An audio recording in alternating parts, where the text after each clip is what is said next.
ইন্ডাস্ট্রির বিভিন্ন বিষয়ে সোচ্চার হতে শোনা গেছে, বিভিন্ন অভিযোগ করতে শোনা গেছে। এই প্রতিবাদের জন্য কাজ পাওয়ার ক্ষেত্রে তোমার সমস্যা হতে পারে, এটা নিয়ে কখনো ভয় পাওনি? এই ভয়টাকে অতিক্রম করাটাই আমার কাছে জীবন। তার কারণ হচ্ছে আমি এই প্রোডাকশন হাউসের সাথে কাজ করতেই চাই না। ইন্ডাস্ট্রিতে এখন নয়, সেটা বহুদিন আগে থেকেও ছিল, এখনো আছে, তবে প্রতিবাদ মাঝে মধ্যে হয়, মাঝে মধ্যে খুব সাইলেন্ট হয়ে যায় বিষয়টা। সেটা হলো কাস্টিং কাউচ। কাস্টিং কাউচ তো আছে, সব ইন্ডাস্ট্রিতে আছে। কাউচ আমাদের ইন্ডাস্ট্রিতে যেরকম আছে সব প্রফেশনে আছে, কর্পোরেটে আরও সাংঘাতিক। কিন্তু আমাদের ইন্ডাস্ট্রিতে সেই অর্থে সেফ। আমাদের ইন্ডাস্ট্রিতে কোনোদিন রেপ হয়নি। এই যে এরকম একটা ঘটনা, তারপর প্রতিবাদ, তারপর এরকম থেমে যাওয়া, এটাতে কি সত্যি কোনো পরিবর্তন আনা সম্ভব হচ্ছে? খেতে হবে তো, না খেয়ে প্রতিবাদ হবে না তো, সেই কারণে ওই ভিড়টা নেই। কিন্তু প্রতিবাদের যেটা মূল, সেটা সম্পূর্ণ রয়েছে। হাজার হাজার মেম্বার এখনো আমাদের এই গ্রুপটাতে, সেটা না মানুষের কাছে পৌঁছচ্ছে না। কিন্তু আমরা কিন্তু করে যাচ্ছি, যা করার আমরা ছেড়ে দিই। ইন্ডাস্ট্রির একজন মানুষ এবং তার সঙ্গে যারা ছিলেন তারা সকলের সঙ্গে যুক্ত, এবং তাতে একজনের মৃত্যু। তখন এই ইন্ডাস্ট্রির একজন মানুষ হয়ে কি মনে হয়, কি বলতে ইচ্ছে করে? আইনগত দিক থেকে তার ঠিক যা শাস্তি হওয়ার কথা, অ্যাকর্ডিং টু ল বুক, ঠিক সেই শাস্তিটা হওয়ার দরকার এবং উচিত। যারা এই কাজটা করেছেন তারা আমার ইন্ডাস্ট্রির কি আমার কলিগ কি আমার সবাই আমার পরিচিত, আমার তাতে কিচ্ছু যায় আসে না। আমি যতটুকু জানি যে তুমি তোমার পার্সোনাল লাইফ নিয়ে খুব একটা বেশি আলোচনা করতে পছন্দ করো না। পার্সোনাল লাইফ নিয়ে আলোচনা করার সময় আজ অব্দি কখনো বলিনি না আমি এটা নিয়ে আলোচনা করতে চাই না, এটা কখনো বলিনি। ভালো লাগছে কি লাগছে না সেটা পরের কথা।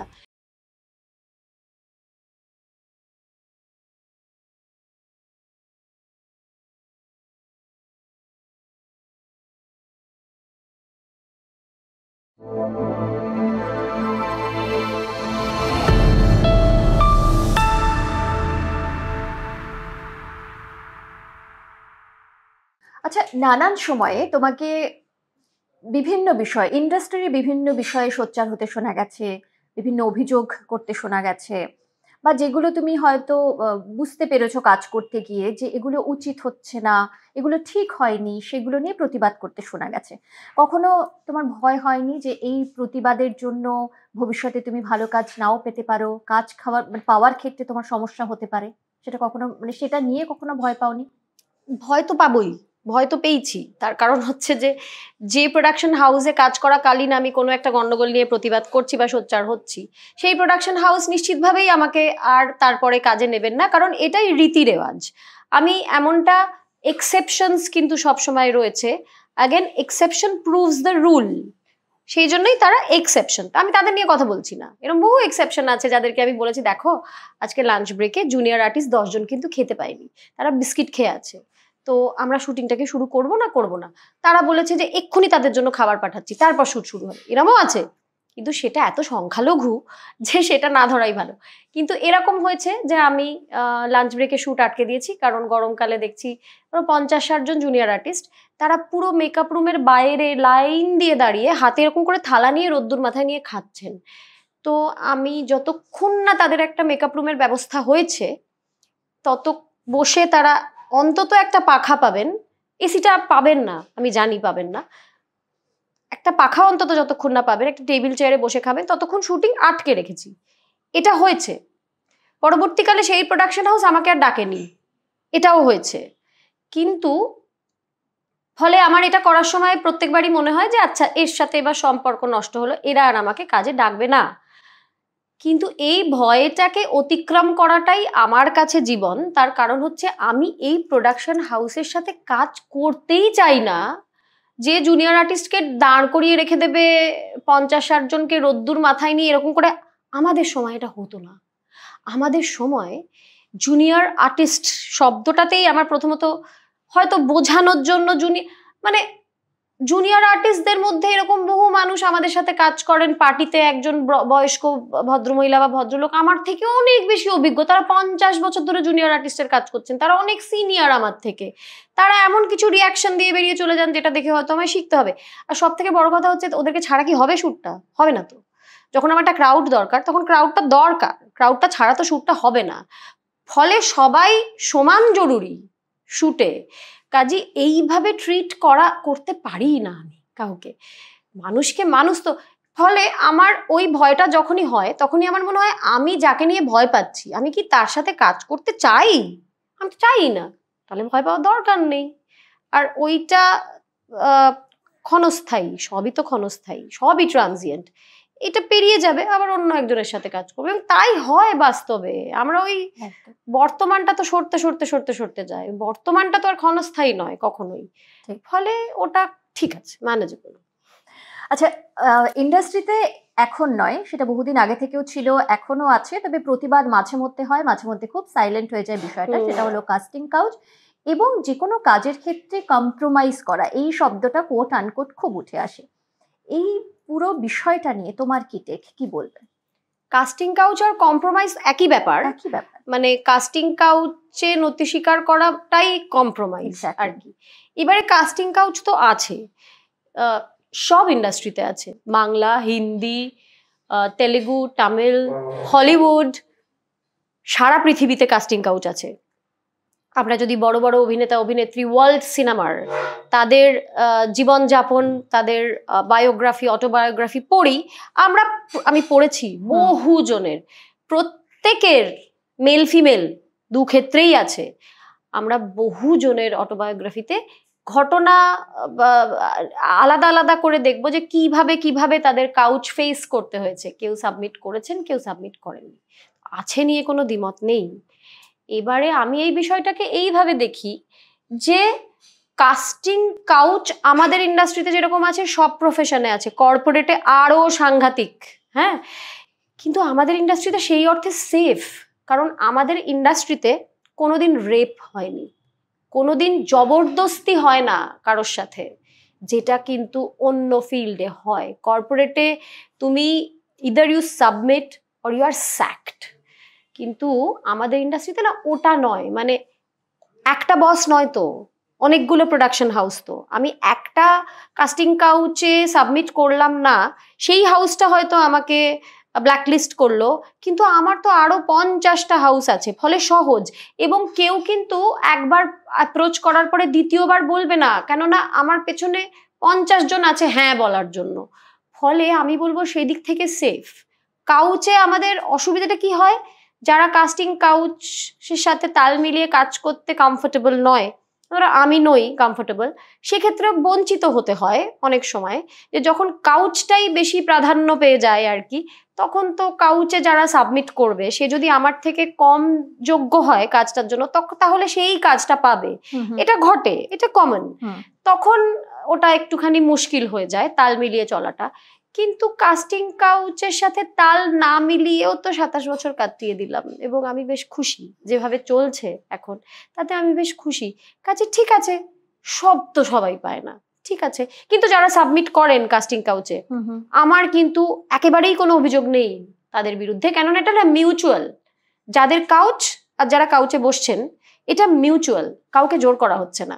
কাজী আমার কিন্তু অ্যাবসলিউটলি কোনো আপত্তি নেই। এটা একটা সিস্টেম যেটার সাথে আমি তাল মেলাতে পারিনি, সেটা আমার সমস্যা, তাদের নয়। কিন্তু কাজ করতে গিয়ে এরকম কোনো ঘটনার সম্মুখীন হয়েছো কখনো? কাজ করতে গিয়ে তো সম্মুখীন এটার হতে হয় না, মানে কাজের আগে পাওয়া। হ্যাঁ, মানে এটার সম্মুখীন কাজের আগে হতে হয়। সম্মুখীন হয়েছি একটা সময় পর্যন্ত, তারপর আর সম্মুখীন কমে কমে এসছে দিন দিন। তার কারণ হচ্ছে জেনে গেছে মানুষ, মানে এটা প্রচার হয়ে গেছে যে দেবলীনা তাল মেলাতে পারে না এটার সঙ্গে, দেবলীনা অক্ষম, এটা হয়তো জেনে গেছেন মানুষজন, তাই এইরকম ধরনের প্রপোজাল বা অফার আসাটা কমে গেছে। শুরুর দিকে ছিল আর কি, সেটা সম্মুখীন হয়েছি। এখন কমে গেছে, কিন্তু পুরোপুরি বন্ধ হয়ে গেছে তা বলতে পারবো না। পুরোপুরি বন্ধ কোনো দিনই বোধহয় হয় না। একদম তাই। আচ্ছা, সাম্প্রতিক সময়ের একটা ঘটনা যেটাতে তোমাকে খুব প্রতিবাদী একজন মানুষ হিসেবে রাস্তায় দেখা গেছে, এবং তুমি তখন খুব সোচ্চার হয়েছিলে, এবং বহু মানুষ, আমি কলকাতা শহরের কথা বলছি, বাদবাকি কলকাতা বাদ দিয়ে বিভিন্ন শহর, দেশের বাইরে বিদেশে, সেখানেও প্রতিবাদ হয়েছে। কিন্তু সেই প্রতিবাদী মুখ যখন তুমি ছিলে, সেই যে একটা চ্যাপ্টার, সেই একটা অধ্যায়, কিছুদিন পরে দেখা গেল আস্তে আস্তে আস্তে সব সীমিত হয়ে গেল, এবং সেই প্রতিবাদটা যেভাবে শুরু হয়েছিল সেটা আস্তে আস্তে কোথায় মিলিয়ে গেল। এটাতে কি মানে এই যে এরকম একটা ঘটনা, তারপর প্রতিবাদ, তারপর এরকম থেমে যাওয়া, আহ, এটাতে কি সত্যি কোনো পরিবর্তন আনা সম্ভব হচ্ছে? তোমার কি মনে হয়? হচ্ছে। কারণ হচ্ছে প্রতিবাদটা মিলিয়েও যায়নি, স্থিমিতও হয়ে যায়নি। যেটা মিলিয়ে গেছে সেটা হচ্ছে প্রতিবাদের প্রচার, সেটা মিলিয়ে গেছে। অপপ্রচার শুরু হয়েছে, কারণ মানুষকে এটা বিশ্বাস করিয়ে দেওয়া হয়েছে যে প্রতিবাদটা মিলিয়ে গেছে, আর কিছু নেই। এটা সোশ্যাল মিডিয়ার দরুন যাদের এটা করলে লাভ হবে তারা এটা প্রচার করে দিয়েছেন যে প্রতিবাদটা মিলিয়ে গেছে। এবারে তুমি বলবে হ্যাঁ, রাস্তায় সেই ভিড়, সেই তাণ্ডব, সেই দামাডোল কোথায়?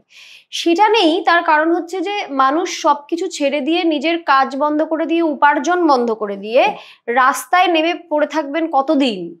খেতে হবে তো, না খেয়ে প্রতিবাদ হবে না তো। সেই কারণে ওই ভিড়টা নেই। কিন্তু প্রতিবাদের যেটা মূল, সেটা সম্পূর্ণ রয়েছে। কেননা আমাদের প্রতিবাদ মঞ্চটা এখনো রয়েছে। প্রত্যেকদিন সভা হয়, প্রত্যেকদিন সমাবেশ হয়, প্রত্যেকদিন কোথাও না কোথাও একটা জমায়েত হচ্ছে। প্রত্যেক দিন সেটার কাভারেজ হচ্ছে না, সেটার প্রচার হচ্ছে না। এবং শুধু জমায়েত সমাবেশ হচ্ছে তা নয়, কেসটাকে ফলো আপ করা হচ্ছে, যত রকম ভাবে চেষ্টা চালিয়ে যাওয়া হচ্ছে। আমাদের আউটসাইডার হিসেবে, আমরা তো কোর্টের ভেতরের মানুষজন নই, আউটসাইডার হিসেবে যতটা সম্ভব যারা এই কেসের সঙ্গে যুক্ত আর কি, যে বাবা মা যুক্ত, তাদের সঙ্গে, তাদের পাশে থাকা, তাদের সাথে থাকা, সবটা চলছে ঠিক যেমন চলছিল শুরুতে, ঠিক তেমন।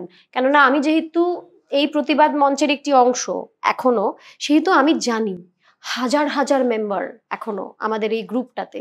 সেটা না মানুষের কাছে পৌঁছচ্ছে না, কিন্তু আমরা কিন্তু করে যাচ্ছি যা করার, আমরা ছেড়ে দিই।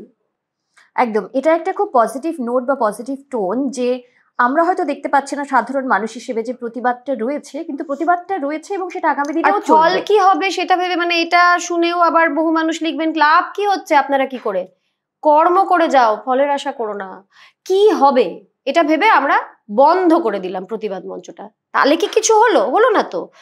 তাহলে কিছু হোক না হোক, করে তো যাই, আমরা যা করার করে তো যাই। অন্তত পরে পেছন ফিরে তাকিয়ে এটা মনে হবে না যে কিছুই করলাম না, ছেড়ে দিয়েছিলাম কেন। বলা যায় না কি ফল হবে, আমরা কেউ জানি না এর পরের মুহূর্তটাতে কি হবে। প্রতিবাদ, যেহেতু তুমি বললে যে প্রতিবাদের ভাষাটা তখন ছিল একদম প্রকাশ্যে, মানে সমাজ মাধ্যমে সেই প্রচারটা ছিল, কিন্তু এখন সেই প্রচারটা নেই, কিন্তু প্রতিবাদ কিন্তু তোমরা করছো। কিন্তু সেই প্রতিবাদের সময় যখন সবাই জানতে পেরেছিল সমাজ মাধ্যমের দৌলতে, সে সময় তোমাদের বয়কটও করা হয়েছিল, সেটা নিয়ে কি বলবে? সেটা নিয়ে না আমি ভীষণ অবাক, এখনো স্তম্ভিত, এখনো বিশ্বাস করতে পারি না যেটা পশ্চিমবঙ্গে হয়েছে।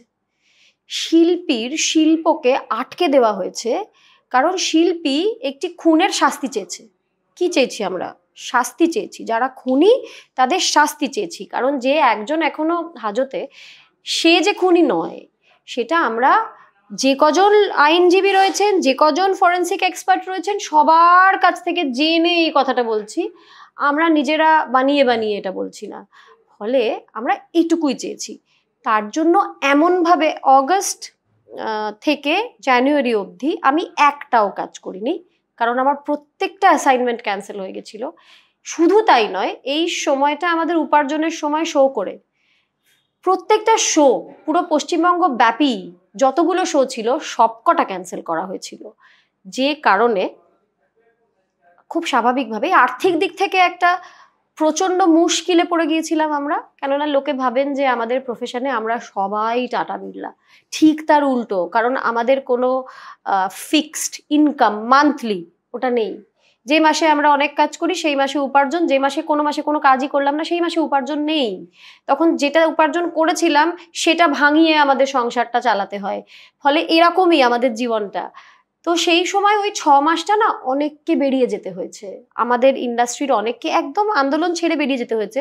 তার কারণ তাদের উপায় ছিল না, মানে সংসারটা তো চালাতে হবে। সেই অসুবিধাতে আমিও পড়েছিলাম। তখন আমি একটা সময় সিদ্ধান্ত নিয়েছিলাম যে আমি হয়তো এই প্রফেশনটা থেকে সরে যাব, অন্য কিছু করব।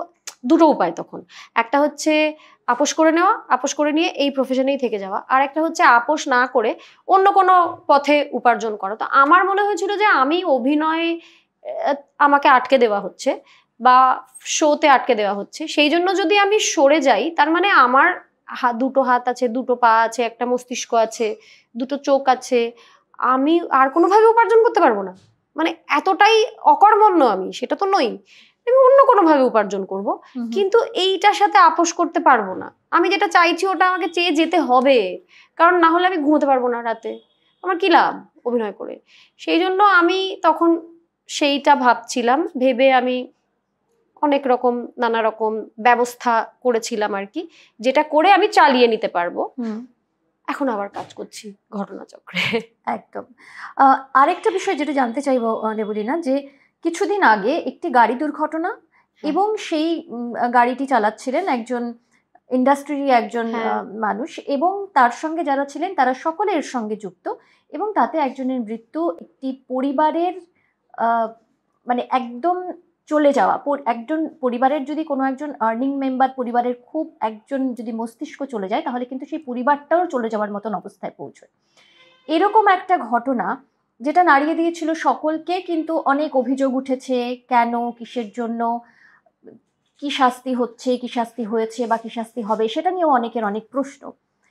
এরকম ঘটনায় যখন শোনো, তখন এই ইন্ডাস্ট্রির একজন মানুষ হয়ে কি মনে হয়, কি বলতে ইচ্ছে করে, কি প্রতিবাদ জানাতে ইচ্ছে করে? আমার লজ্জায় মাথা কাটা যাচ্ছে এখনো। তার কারণ হচ্ছে আমি বারবার ওই ভদ্রলোক যাকে প্রাণ হারাতে হয়েছে তার ছেলের ওই বক্তব্যটা বারবার শুনছি, কথা আটকে যাচ্ছে, কথা বলতে পারছে না। ও বলছে, আমায় বলছে সেটেলমেন্ট করে দিতে, আমার আব্বাকে মেরে দিয়েছে, আমার আব্বার মৃত্যুর সাথে আমি সেটেলমেন্ট করব।